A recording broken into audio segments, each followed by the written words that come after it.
E aí pessoal, tudo bem? Hoje eu vou tratar com vocês de um assunto extremamente polêmico, que é a possibilidade de um menor de 18 anos fazer uma tatuagem sem autorização dos pais. O que vocês acham? Pode ou não pode? Bora lá, vamos descobrir juntos.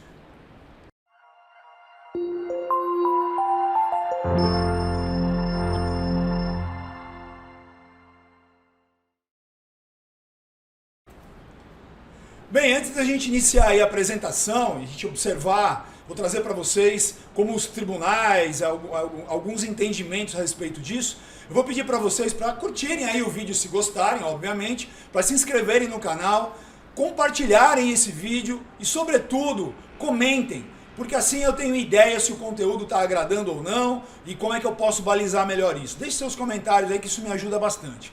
Legal? Então vamos dar uma olhada aí. Vou passar aqui para o conteúdo inteiro, para a lousa inteira, para a gente poder tratar desse assunto, tá? Então, olha aí, eu vou colocar um índice para vocês dos 5 tópicos que nós vamos tratar. Da antropologia da tatuagem, a origem cultural, a disponibilidade do bem jurídico, nós vamos ver aí, será que a integridade física pode ou não ser negociada ou ela é disponível, né? A pessoa pode autorizar a tatuagem. Vamos falar do exercício regular do direito, que é uma excludente da ilicitude, vou explicar já já o que é. O consentimento do ofendido, que também exclui a ilicitude. E aí, vamos tratar da questão da lesão corporal gravíssima à tatuagem. Será que a tatuagem, ela constitui uma lesão corporal gravíssima? Será que ela, de fato, por ela transformar o corpo da pessoa permanentemente, isso constituiria uma lesão corporal de natureza gravíssima, gravíssima? Então vamos dar uma olhada aí no primeiro tópico, né? Olha só, a antropologia da tatuagem. Então quando a gente olha lá para os nossos antepassados, né, isso remonta a muito tempo, muitas civilizações, né, elas começaram a fazer pintura do próprio corpo para expressar ideias do grupo, a identificação do grupo. Então quando nós olhamos, por exemplo, eu vou dar um exemplo atual, os nativos havaianos, eles têm tatuagens muito peculiares. Os polinésios em geral têm tatuagens muito peculiares que trazem a identificação do grupo, né, daquele grupo que eles fazem parte. Bem, se isso era algo que fazia parte da civilização, a partir de que momento surgiu aí a discriminação? Primeiro registro que nós temos de discriminação com relação à tatuagem veio lá, né, no Império Romano. Por quê? Porque os romanos, eles acreditavam na pureza do corpo, eles cultuavam. Tanto é que as estátuas que nós temos aí nos museus, né, espalhados pelo mundo, o Louvre, por exemplo, o Museu Natural lá dos Estados Unidos, de Nova York, eles trazem aí, eles revelam muitas estátuas daquele período onde o culto à perfeição do corpo pode ser evidenciado. Então, por isso, era proibida a realização de tatuagens. Porém, atualmente, isso, vamos pensar aqui no Brasil, eu vou falar aqui por mim, né? Só trazendo aqui pra mim, eu com 8, 9 anos de idade, eu comecei a surfar, isso eu tô falando lá do finalzinho, início da década de 80, e aqui as pessoas tatuadas, elas eram muito mal vistas, eram vistas como a tatuagem era coisa de bandido, de vagabundo, etc.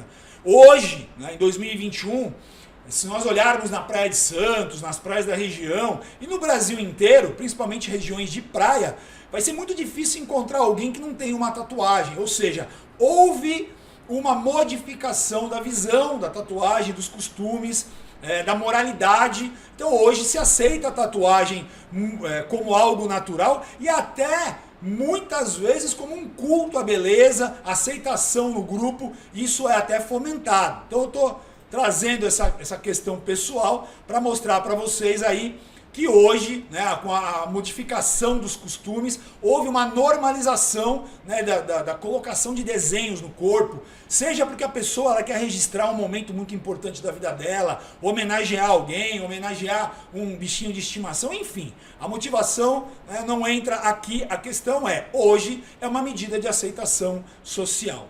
E por causa disso, houve aí uma proliferação de estúdios de tatuagem, dos tatuadores. Se tornou uma profissão, inclusive, muito valorizada, de acordo com a qualidade do profissional, a habilidade que ele tem. Aliás, nós temos aí nas TVs por assinatura, no YouTube, shows mostrando aí o tatuador, né, estúdio de tatuagem, a situação do cliente ali fazendo a tatuagem. Tá? Então, aqui nós tratamos da antropologia aí da tatuagem. Na sequência, eu quero falar da questão da integridade física, ou seja, para o direito penal, isso é considerado um bem jurídico tutelado. O que é bem jurídico para o direito penal? São os valores protegidos. Vida, a integridade física, o patrimônio, a fé pública, a dignidade sexual, são valores protegidos. Então, para a doutrina clássica, né, para os doutrinadores clássicos, a integridade física, a incolumidade física do indivíduo é um bem jurídico indisponível, ou seja, ele não pode autorizar a ofensa à própria integridade. Então, de acordo com essa doutrina, a colocação de brincos, piercing, até mesmo a tatuagem não seria possível, porque a pessoa não poderia autorizar esse procedimento, ou seja, não caberia aí o consentimento do ofendido. Já para a doutrina moderna, o que nós temos? Nós temos aí a possibilidade de dispor da integridade física, desde que a lesão que vai ser praticada naquele corpo seja uma lesão considerada leve, e isso não contraria a moral e os bons costumes. Tá? Então, hoje, do ponto de vista moderno, nós temos isso de acordo com a doutrina. Bom, nós falamos em moral e bons costumes. Né? Então, nós temos que falar o que são esses valores morais. Obviamente, eles vão variar de localidade para localidade, de região do país, até mesmo de cidade para cidade. Obviamente, esses valores estão relacionados aí àquilo que o grupo social entende como tradição, cotidiano, educação, cultura de cada grupo. Então, por exemplo, volta aqui para mim. Se nós pegarmos grandes cidades como São Paulo, Rio de Janeiro, Belo Horizonte, Florianópolis, né, que são cidades maiores, obviamente ali a visão moral, a visão dos costumes, ela tem uma tendência mais progressista. Quando nós vamos para o interior, nós temos uma tendência desses valores serem mais conservadores. Aqui, obviamente, não é nenhuma crítica, é apenas uma constatação. E por fim, a gente tem que falar aí, né, dos costumes. O que são os costumes? Reiteração, né, constante e uniforme de uma regra de conduta. Ou seja, costume é aquela reiteração de comportamento em sociedade. Isso é o costume. Então, quando a doutrina fala em contrariar moral e bons costumes, isso é que tem que ser avaliado e valorado pelo magistrado. Seguindo, então, nós vamos ver aí o quê? O que nós vamos ter na sequência? A questão do exercício regular do direito. Para quem não é da área jurídica, o exercício regular do direito é uma modalidade de exclusão da ilicitude, ou seja, quando você está agindo dentro dessa excludente, você não está afrontando o ordenamento jurídico, você não está fazendo nada de errado. Só para se ter uma comparação, um outro exemplo de excludente da ilicitude é a legítima defesa. Quando alguém vem atentar contra você, a sua vida, a sua integridade, a lei garante a você o direito de se defender. O exercício regular do direito é uma modalidade, né, desse tipo de excludente de ilicitude, que está prevista no Código Penal, no seu artigo 23, inciso 3º. Então, o que seria o exercício regular do direito? Né? É a garantia legal da prática de uma conduta, ou seja, o direito reconhece aquela conduta como autorizada, lícita, dentro das regras de convívio social. Então, por exemplo, quando vem para mim aqui, eu vou dar um exemplo fora aí da tatuagem. Quando um médico, por exemplo, realiza um procedimento cirúrgico, ele está abrindo ali o indivíduo, cortando, tal, muitas vezes retira o órgão para fazer o procedimento, ele não vai responder por crime, por quê? Porque essa atividade da medicina é regulamentada por lei, pelo Conselho Federal de Medicina, então há uma regulamentação. Da mesma forma, quando nós praticamos esportes de contato, futebol, Krav Maga, Jiu-Jitsu, Muay Thai, essas atividades em competição pode haver uma lesão corporal. Mas por que o indivíduo não responde? Porque se ele estiver agindo dentro das regras, ele está no exercício regular de um direito e por aí vai. E aqui o questionamento é, a atividade do tatuador, será que ela estaria aí dentro do exercício regular do direito? Pelo que nós conceituamos, sim. Se há previsão legal para o médico, se há previsão legal para uma atividade desportiva, também a atividade do tatuador é regulamentada aí por lei. Tá certo? E em razão da popularidade, né, é cada vez mais popular a tatuagem entre as pessoas, por óbvio que isso se regulamentou. É uma atividade aí reconhecida e regulamentada. Então, anotem aí, o tatuador ele está no exercício regular de um direito. Seguindo, então, vamos analisar o que é aí os requisitos para o consentimento do ofendido. Então, só para que vocês entendam, vem para mim, o consentimento do ofendido é quando há a possibilidade, aspas, da vítima autorizar uma conduta que está prevista no Código ou numa lei penal como crime. Quer ver um exemplo, saindo aqui da integridade física? A honra. Eu sou libanês, Alex Salim, e muita gente me chama de turco. E aí, turcão, meus amigos, alunos, às vezes que são mais próximos, enfim. O que acontece? Dependendo como a pessoa fala isso comigo, ela não está me ofendendo. Então, embora isso possa eventualmente atingir a minha honra, que é um bem jurídico tutelado, dependendo da forma como se dirigem a mim, eu autorizo e concedo. Eu autorizo e concedo. Da mesma maneira, esse conceito é estendido para a integridade física. Quando alguém vai lá e coloca um piercing, um brinco, um alargador, sendo maior de 18 anos, o problema aqui é quando é menor de 18, sendo maior de 18 anos, caindo naqueles requisitos da lesão leve, moral e bons costumes. Já falei que a tatuagem hoje, ela faz parte inclusive da aceitação social. Haveria aí o que? A possibilidade do consentimento do ofendido. E o primeiro requisito que eu trago aí para vocês é a possibilidade de dispor validamente desse bem jurídico, ou seja, o indivíduo ele pode dispor daquilo que é dele, ou seja, da integridade física dele, né? Alguns doutrinadores questionam esse primeiro requisito. Bom, como segundo requisito, nós temos aí a capacidade de dispor. E aqui é onde está o núcleo do problema do nosso tema de hoje, né? Se o menor de 18 anos pode ou não. O que acontece? Aqui, o segundo requisito fala da capacidade para dispor. Ou seja, primeiro ele tem que ter a possibilidade de dispor. E segundo, ele tem que ter a capacidade de dispor. Só que essa capacidade aqui não é necessariamente a capacidade civil, porque o direito penal, ele segue os seus regramentos próprios. Então, já nós vamos ver aí essa questão da capacidade civil e penal, o confronto entre elas. Mas guardem este segundo requisito do consentimento do ofendido, porque ele é muito importante.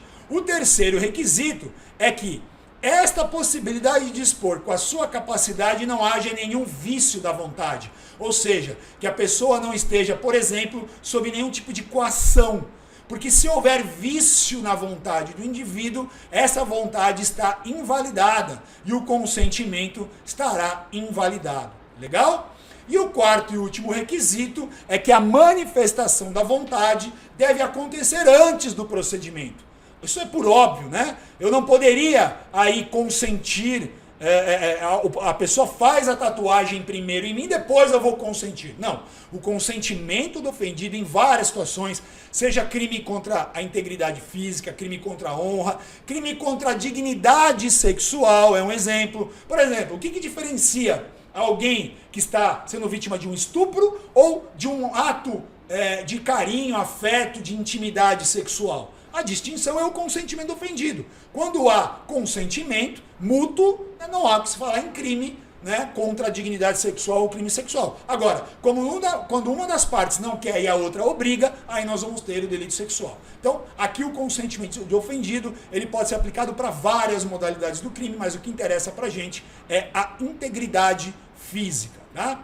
Então, seguindo aí, o que nós vamos ver agora? Agora sim, nós vamos matar a charada se pode ou não.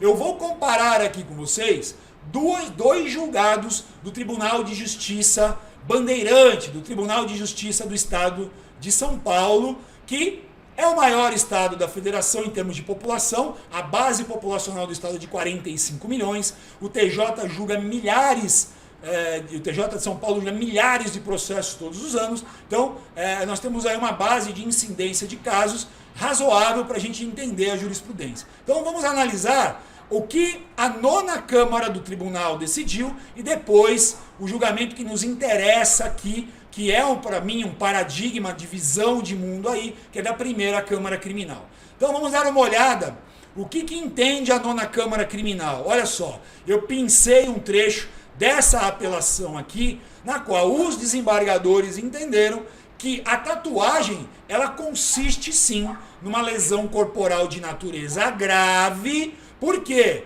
Porque ela vai provocar uma deformidade permanente.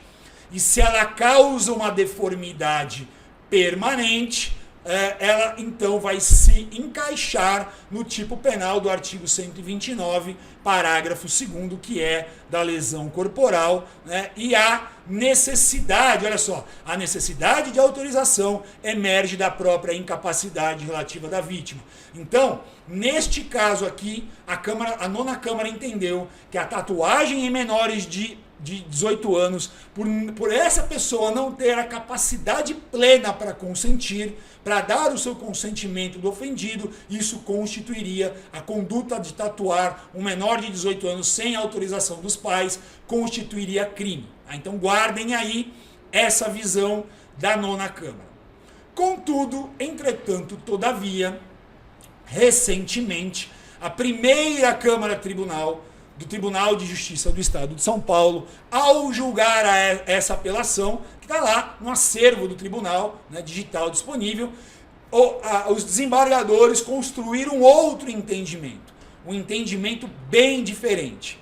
Então, obviamente, se falou ali da possibilidade de deformidade gravíssima, né? Por quê? Porque a tatuagem, evidentemente, constitui uma ofensa à integridade na medida que as agulhas vão fazer infusão de pigmento e esse pigmento vai impregnar na derme, na hipoderme e não sai mais. E de qualquer maneira, nós poderíamos aventar aí, né, segundo a decisão, né, a impossibilidade de estar acobertado aí pela excludente da ilicitude do consentimento do ofendido, porque se é considerado uma lesão de natureza gravíssima, não caberia aí a Lei 9.099, que é dos juizados especiais criminais, né? Então disso, olha só, resultaria que todo ato de tatuar, bom, se eu considerar que toda tatuagem provoca uma lesão com deformidade gravíssima, então, na visão aqui da 1ª Câmara, e esse aqui é o argumento, não importa ser menor ou maior de 18 anos. Qualquer ato de tatuagem causaria uma lesão corporal gravíssima que estaria fora do âmbito de disponibilidade do indivíduo, seja ele menor ou maior de idade, porque lembrem-se lá do requisito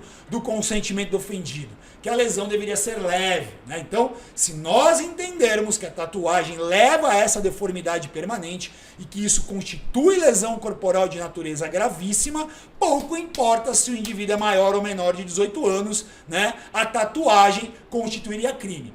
Porém, meus amigos, isso vai conflitar com os anseios da sociedade. Ora, se cada vez mais a tatuagem, vem para mim aqui, ó, se cada vez mais a tatuagem é aceita, e inclusive hoje ela é vista até como uma forma de aceitação social, nós temos aí, o pessoal do surf tem um tipo de tatuagem, o pessoal do skate, o pessoal do rock, enfim, Então, existem várias, aspas, tribos que até utilizam a tatuagem como aqueles antepassados, como forma de identificação do grupo. Ora, então se a sociedade vem aceitando isso como um todo, se a gente considerar que é uma deformidade de natureza grave, deveria ser proibido para todo mundo, não só para quem é menor de 18 anos. Então isso parece que começa a conflitar com os anseios da sociedade. Então, vamos aí passar por um outro argumento ainda nesse julgado da primeira Câmara Criminal. Olha só. O conceito de lesão corporal dolosa não pode ser tomado como simplesmente qualquer ato que interfira na integridade corporal da pessoa. Por quê? Se ele for praticado por alguém sem a intenção de causar dano, ou seja, não existe o dolo de machucar, o dolo de lesar, o dolo de impor uma alteração, né, que traga ali uma alteração na dinâmica do corpo. Se não existe essa intenção, não haveria o que se falar, então, em crime no caso da tatuagem. Porque para ser crime, deve haver no agente a intenção, a vontade livre e consciente dirigida a produzir ali uma ofensa à integridade física da pessoa, né? Se a intenção, olha só, continuando, é satisfazer o interesse da pessoa que busca embelezar aí, né, embelezar o seu corpo, se sentir incluída socialmente, que é o que a tatuagem faz hoje, não há o que se falar em dolo de dano, não há intenção de dano, de machucar a pessoa. E aí estaria ausente a elementar fundamental do crime, que é a intenção de deformar, a intenção de macular o corpo do indivíduo. Então não haveria o que se falar em deformidade. Entenderam aí o raciocínio? Ora, se a sociedade aceita, se as pessoas buscam, se elas querem se embelezar fazendo a tatuagem, não há o que se falar que o tatuador, a intenção dele é ferir, machucar, né, deformar o corpo do indivíduo, ok? Seguido então, aí o penúltimo argumento, né? Olha só, a capacidade para dispor não deve necessariamente coincidir com a capacidade civil. E aqui a decisão começa a tratar a questão do menor de idade. Faz a distinção entre capacidade civil e capacidade penal. Por quê? Porque a capacidade penal, como nós sabemos, ela está ligada lá de acordo com o artigo 26, né, a capacidade de compreender o caráter ilícito de um fato e de se determinar de acordo com aquele entendimento. E os desembargadores, ora, foram além. Olha que interessante esse raciocínio. Eles fizeram a seguinte comparação. Se no Código Penal maiores de 14 anos podem praticar consensualmente atos sexuais, por quê? Só abaixo de 14 anos que é considerado estupro de vulnerável. Acima de 14 anos, as pessoas já estão autorizadas, já podem ter contato de natureza sexual com alguém. Ora, se o indivíduo, vem para mim, se o indivíduo, a partir dos 14 anos, ele pode manter relações sexuais com alguém, né, já está apto a compreender isso, que é algo obviamente deletério, né? O primeiro ato sexual, nós sabemos que é algo que marca a vida de uma pessoa, a iniciação na vida sexual, e depois o aprendizado, a experiência que vem em seguida.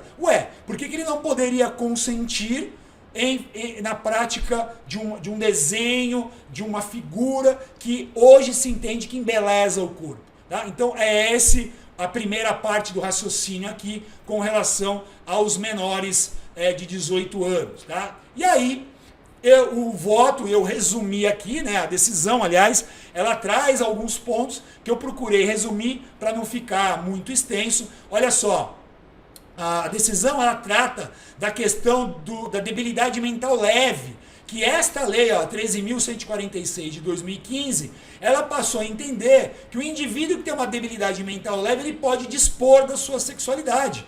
Tá? Isso está no artigo 6º da lei, que alterou o artigo 1550 do Código Civil, autorizando, inclusive, que essas pessoas com debilidade mental leve possam contrair matrimônio. Também tem a questão da disponibilidade do próprio corpo, né, para maiores de 14 anos, fazendo a comparação aqui com o estupro de vulnerável e também considerando a questão, né, da debilidade mental leve, como nós estamos falando aqui. Além disso, olha só, os desembargadores colocam na decisão, os menores de 18 anos, embora sejam considerados do ponto de vista do Código Penal inimputáveis e do ponto de vista do Código Civil relativamente incapazes, isso não retira deles a inclusão social, a necessidade de convivência e até respeito à sua dignidade e à sua vontade. E vejam só, o que corrobora essa visão? Né?